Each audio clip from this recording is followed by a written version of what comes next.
So there's a funny story about the making of this video. Once upon a time, back in late November, early December, I had been contacted by quite a few indie game companies, whether it be publishers, developers, or marketing agencies on their behalf, asked to check out their games or try out their demos. I had full intention of doing this video over my winter break, which was at the tail end of December, because we get 2 weeks off for the holidays, and it would have been a perfect time to do so, especially with my computer at the time being unnecessarily mean to me. It just didn't want to play games while streaming anymore, to the point where games that I thought were safe games to play, for example, Dead by Daylight, were now bottlenecking my CPU like I'd never seen before. With that time opened up from not streaming, I thought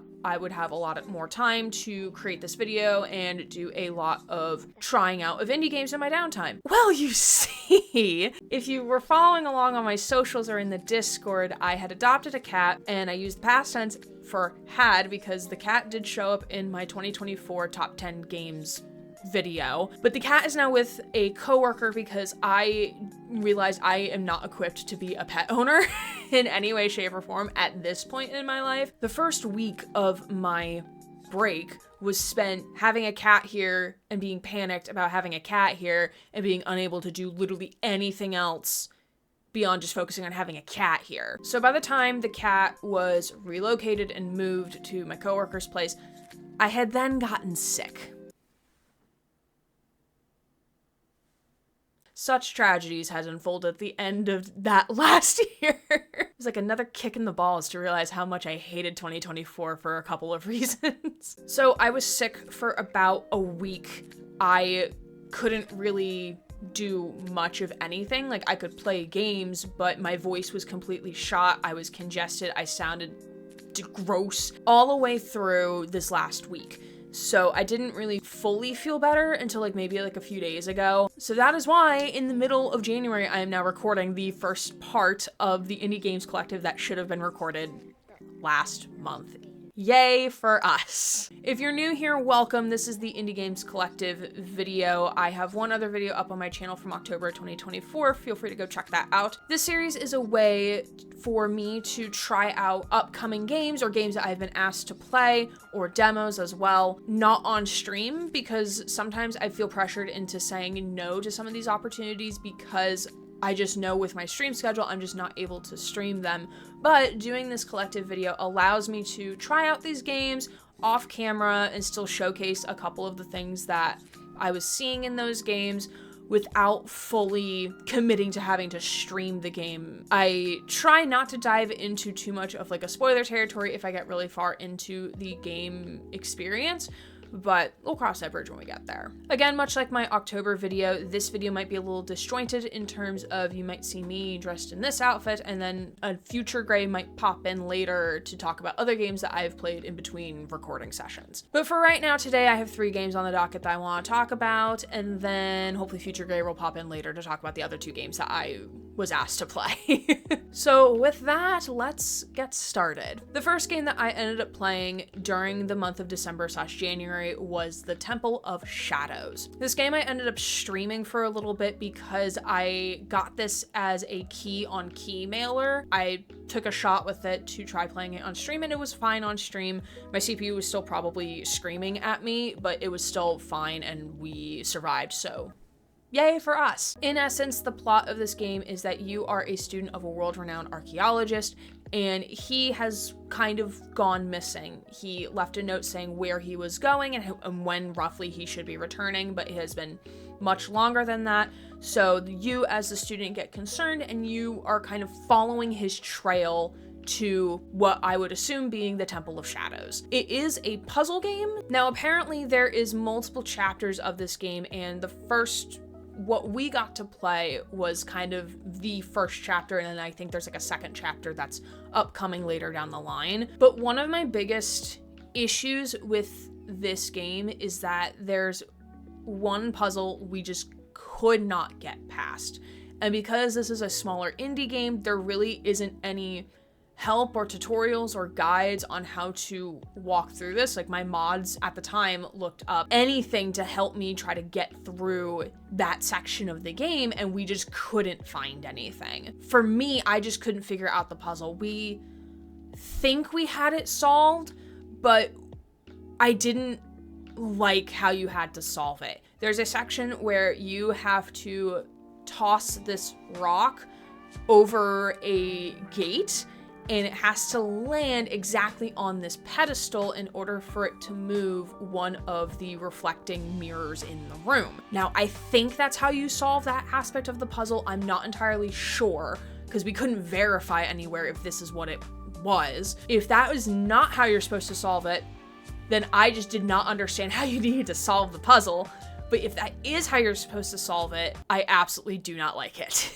And the reason I do not like it is because in order to reset your attempt at throwing this rock, you have to restart the entire level all over again, which should not be how that sort of puzzle works. Like if it's a trial and error type of puzzle, it needs to be a way for you to easily revert back to where you were before so you can try again, especially if like you're throwing something. But it shouldn't be that hard to reset to where you were before and try again. Restarting the level to do that is not how that should work. And again, I could be entirely wrong in that is how you're supposed to solve the puzzle, but that's how myself and chat thought it was supposed to be solved, because there was nothing else for us to do in this specific room, and we were kind of at a lost cause. Like that was the only solution that we could see. And if that was not how you were supposed to solve the puzzle, then clearly something was missing. We just weren't understanding it, so that should be addressed as well. I do have to say, beyond us being unable to get past that one specific puzzle, the other puzzles that came before were actually really interesting, and I liked the different components of the puzzles as well. So it was kind of fun trying to figure out like, okay, so we have these different mechanisms in this room, because each room is its own level, so it's all self-contained, and trying to figure out what to do in each area to move forward and seeing how all the pieces kind of come together for that specific area. The game is also incredibly dark, and as of this point, there's no way to adjust the brightness setting. So if you wanted to make it brighter, you basically have to turn off the brightness on your own computer. I thought Dead by Daylight was dark. Certain maps in DBD are atrociously dark, and it's so hard to see anything. This game is darker than that. In the very physical sense, it is very dark. It was so hard to see what you were doing. Even once you acquire a flashlight or a torch, it's still so hard to see. So I would appreciate, at least on the accessibility side, an ability to adjust the brightness. And I can understand that it's maybe for aesthetic purposes to make it seem like, oh, you're in this really dark forest, it's at night, it's rainy, it's cloudy, it's overcast, so it's very hard to see. Coming from an accessibility standpoint, that can be a very big deterrent from people playing your game. And then finally, if you do decide to play this game and prove me wrong in the level that is not how you're supposed to do that puzzle, just be aware that there are jump scares, which I was not expecting there to be jump scares. And there are very large bugs and spiders here and there throughout certain levels, which again, I was not expecting, and my chat was also not expecting. So for someone who may have a fear of spiders or for bugs, especially of the larger variety, when I say the larger variety, they are kind of massive in scale of like you as the player character. I felt like I was like, this spider was the same size as the character when you're crouched. It was just not a pleasant experience to be crawling around in a cave and there's just like this horde of massive spiders coming at you. Like, I understand like you maybe want to make it like spooky or feeling a certain way, but that was just very uncomfortable and it was just not a fun time. Like, there were specific areas where I was afraid to go back into because I knew the giant spiders were going to be there, and I'm like, no, I don't want to do that. So that can also be a deterrent for people playing your game, especially if there's no warning that these things are coming. So either having a way to turn them off or having a warning like, hey, there's going to be giant bugs in this game, just FYI. Overall, with Temple of Shadows, I think it does have good amount of potential to be a really interesting puzzle game, because I'm kind of invested in the story. Like, I want to know what happened to this professor and where did he go and what did he stumble upon, but at the same time, like, I couldn't get past one of the puzzles, and combined with the game being very dark and those, specifically the large spiders, was just not a fun time. The second game I ended up playing, and this one was off stream, was the demo for Cattle Country. This game is very in line with games like Stardew Valley, but instead of taking place in present day, it's taking place back in the Western era of America, you might say. The graphics are kind of similar to Stardew Valley in terms of like it's kind of pixel graphics in style. Pixel graphics are not my favorite personally, but I do have to say that the design of the levels and the terrain is really, really pretty. Like, I cannot tell you enough how much I just stopped and just stared at the trees. The colors of the trees are so pretty. They just have like a really nice variety for you to look at. And I would just sit around in that forest of trees by your camp and just look at them. They're so pretty. I want those trees as a desktop background, to be completely honest with you. And again, this is a demo, so they may be giving you more things up front because this is a demo. They want you to try out the mechanics. They want you to get familiar with the world and not be held back by like, oh, you don't have this item yet. So again, some of these things might change in between now and when the game is fully released. I really do like when you're foraging around just in the overworld, how much there is for you to find. Like, you can shake trees to get nuts or berries from them or fruit.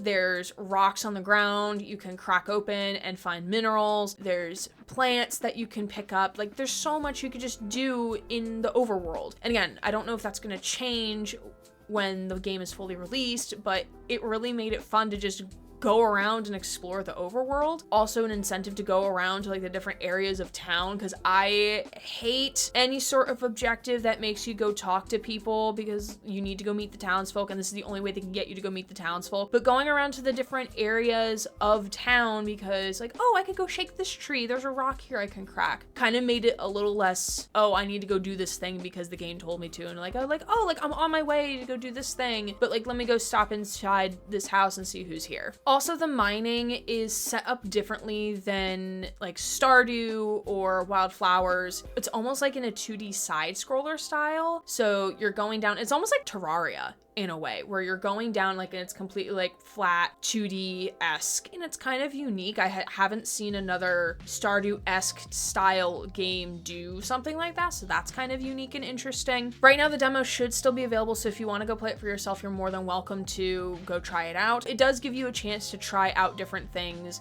to try out making recipes, to go mining, to go fishing, all of that. And if anyone else figures out how the fishing mechanic works, please let me know, because I could not figure it out for the life of me. Next on our docket is the game Mythwrecked Ambrosia Island. I played the demo on stream a few months back and then got asked to try out the full release of the game. And this was a game I was planning on streaming, at least like the first portion of it, and then I ended up not doing so because I was sick and had a cat. So this actually ended up being the game I was playing while I was sick, and I actually ended up finishing it and 100%ing it. Again, for this purpose, I'm not gonna go super in depth on ending of the game. I'll just give you like my overall thoughts and opinions and feel of the game that I got. So the story of Mythwrecked Ambrosia Island is you play as a girl named Alex who's kind of going on this vacation, and the vacation kind of goes haywire, and she lands up on this island where the different Greek gods reside. And in order to get off the island, she kind of has to befriend the gods and figure out what's going on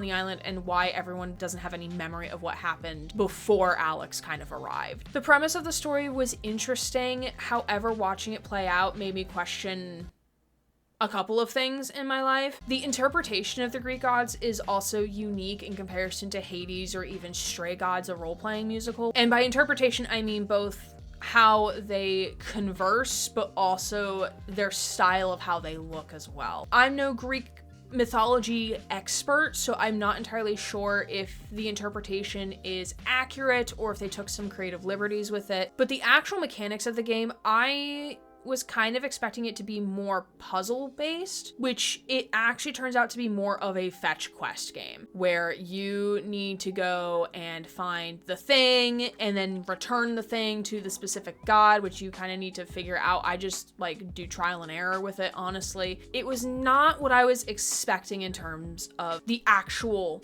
gameplay mechanic being a fetch quest and not a puzzle. I thought it was gonna be more puzzle based, turns out it's not, and so I was a little upset and disappointed at that, and maybe I just didn't read clearly about what this game was going to be, so that could just be a me problem on my end. Also, the fixed camera angles are just a tad annoying. The actual graphics and the art style of the island itself is really, really cool, and I would love to take screenshots of just the island itself and the different areas and locales. Because of the fixed camera angles, you kind of can't do that. Also, moving around with fixed camera angles just annoys me, and to be fully honest with all of you, I did have to turn off the voice sounds after a while because while the game does have people voice acting, it's not full voice acting. It's kind of just like efforts or just individual words or names being said. It's not fully voice acted. And those sounds kind of got on my nerves after the first hour. Still had the music on. I still had like any other additional sound effects still on because I do find the music pretty enjoyable to listen to. The sounds of the voices just got completely on my nerves.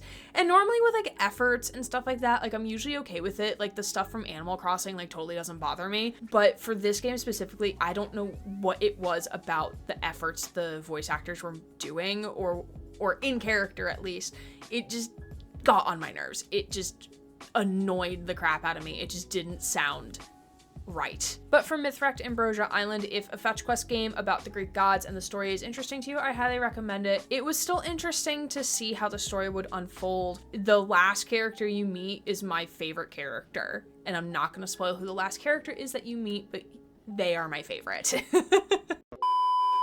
I'm literally recording the second half of this video on the last day of January. The concept of time does not exist in my brain unless if I am physically at work with a calendar in front of me. But for today, we have 2 more indie games that we need to cover for the month of January. So one of the other games I ended up playing was called Loco Motive, and it is a point and click mystery / puzzle game. You play as this kind of detective / lawyer, and he has been invited to this train where his client, who I believe is retiring, has invited all these stakeholders and whatnot to her train ride, and she bites the dust, essentially. So you play as, I believe he's a lawyer, I don't remember, and he is trying to solve and figure out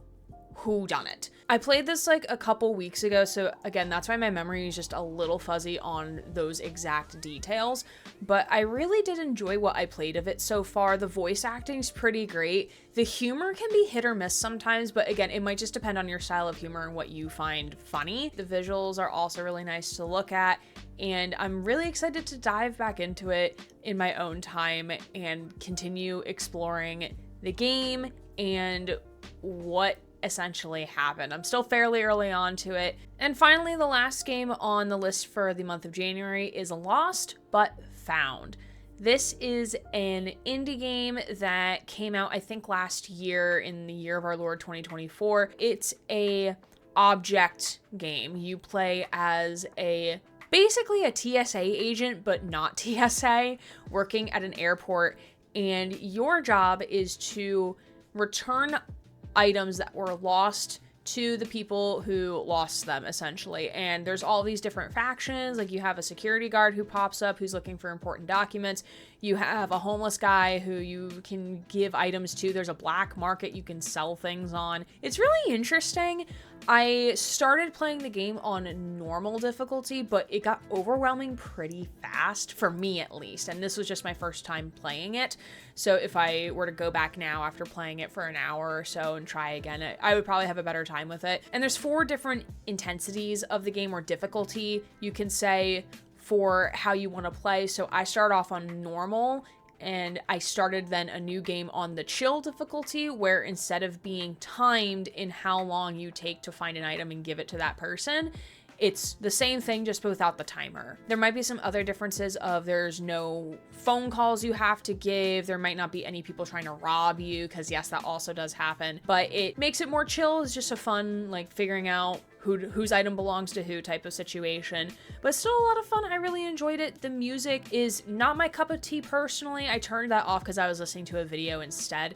It also does have what they call the ADHD / autism filter, which I don't know if I would call it that, but it is a filter for the audio that it turns off repeated noises and loud sounds, like an alarm, like an ongoing alarm. I don't know if I would call it an ADHD / autism filter, but I think that's still a really nice concept of accessibility to have in any game. But yeah, I really enjoyed that one, and I'm definitely going to be playing more. I'm going to try to go for the achievements, all of them, but I'm not sure how well that'll turn out. And that is it for our indie game collective video of January. Let me know if you end up trying out any of these games. I'm not sure if all of them have demos available, and I do have a good lineup of games for the February indie games collective, so I'm excited to play those. Some of them will be on stream, some of them will not be on stream, but I'm excited to play them, try them out, and report back to you in the beginning of March for how those games wound up. Remember to like, comment, and subscribe if you want to see more videos like this. It supports me and lets me know that people want to see an indie games collective series, that they want to know about upcoming indie games or game demos that I've tried, and to also stay up to date on other types of gaming videos much like this one, and all of my VODs from my streams.